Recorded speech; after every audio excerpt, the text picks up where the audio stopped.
The first thing you're going to do is grab the leg just above the heel and bring it into slight flexion, abduction, and external rotation.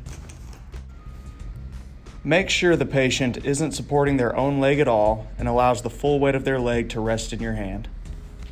Next, you're going to place your hand over the top of the talus and give a short, quick thrust.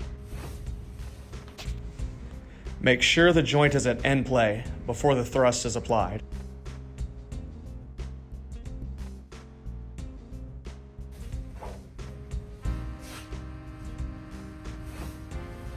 I hope you guys enjoyed the video. More technique videos are on the way, so make sure you like, subscribe, and hit the bell so you don't miss them.